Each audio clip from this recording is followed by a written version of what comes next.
Eh bien, bonjour à tous et à toutes, c'est Monsieur etc. On se retrouve pour des trucs utiles sur Windows qui peuvent vous aider. Premièrement, vous avez défragmenté pour pouvoir optimiser vos SSD. Je tiens à préciser, c'est que les SSD qui sont internes, c'est-à-dire branchés sur votre carte mère, ça soit en SATA ou directement sur votre carte mère quand vous installez. Les USB ne sont pas, évidemment, optimisables. Si vous avez des clés USB ou pardon des SSD USB, il faudra installer le programme JSSD en question. Désolé pour l'écran noir. Donc là, j'attends, voilà, sur l'update pour mettre à jour le microcode. Vous avez aussi le nettoyage système en nettoyant votre disque dur. Vous faites ça, nettoyez, vous attendez un peu. Ah voilà, c'est bon, je le vois, il était juste ici. Vous regardez ici, hop, nettoyez. Là, vous faites OK. Et là, vous demande si vous voulez vraiment supprimer définitivement ces fichiers. Vous faites oui.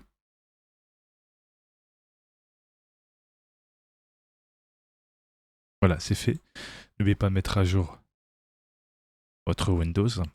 Vous pouvez désinstaller bien évidemment les anciennes versions qui posent problème.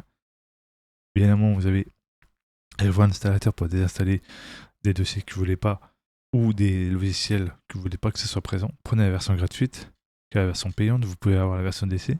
Sauf que pour un an, pour un seul ordinateur, ça vaut pas trop, alors que la version gratuite fait déjà pas mal de choses. Même si vous n'avez pas tout complet, déjà celle-ci fait vraiment le taf pour scanner, intelligence gratuite, sans problème. Version portable pour les portables. N'oubliez pas de mettre à jour votre carte graphique, que ça soit une série 5000 comme 40, comme 30 ou 20. Sélectionnez la bonne version, la bonne type de carte graphique, système d'adaptation et la langue. Très important. Qu'est-ce que je peux conseiller aussi qui peut être très très bien dans le gestionnaire de périphérique. Vous pouvez aller directement dans carte réseau, sélectionnez votre carte réseau, désactivez le fait d'autoriser votre ordinateur à éteindre le périphérique pour économiser de l'énergie. Ça évite éventuellement des soucis de déconnexion. Comme vous pouvez aussi constater aussi avec les USB, il peut y avoir des déconnexions.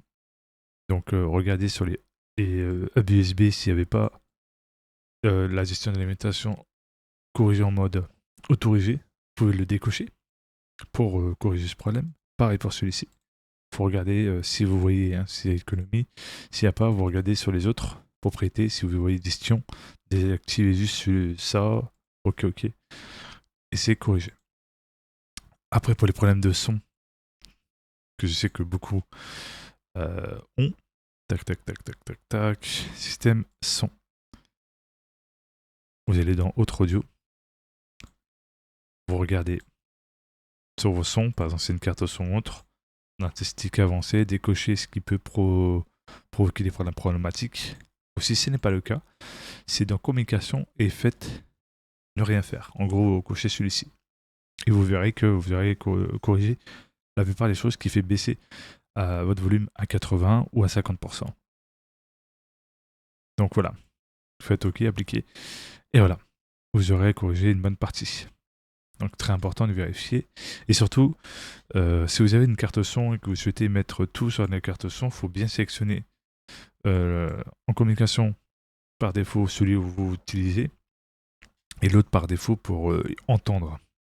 Et dans l'enregistrement, vous mettez périphérique par défaut et le broadcast, vous le gardez pour OBS. Voilà, très important et bien faire appliquer. Et surtout, si vous avez mis en local votre compte, vous serez tranquille. Ce logiciel est très intéressant. Après, qu'est-ce que je peux vous conseiller? Vous pouvez utiliser plein de logiciels intéressants. Tac. Qu'est-ce que je peux conseiller d'autre? Ici, vous pouvez voir dans installation des applications installées, des applications que vous pouvez peut-être désinstaller. Par exemple, ceci, vous pouvez le désinstaller. Et certains, vous ne pourrez pas. Donc, c'est pour ça que je vous conseille Rivo Installateur. la version gratuite qui fait déjà pas mal, je le répète. Certes, c'est pas comme la version pro, mais vous avez déjà une bonne partie, largement assez pour vos besoins, sans payer. Après, si vous voulez la version pro pour les personnes qui veulent, mais voilà, pour un an, je vois pas l'utilité. Si vous voulez vraiment être tranquille, prenez la version gratuite, elle fait le taf, parfait.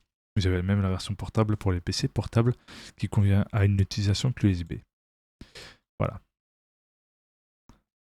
Donc, je pense que je vous ai donné quelques petites astuces. Si ça vous a plu, n'oubliez pas de vous abonner, de mettre un pouce bleu, d'activer la cloche de notification et de partager. C'était Monsieur Kazitra. Ciao, bye bye.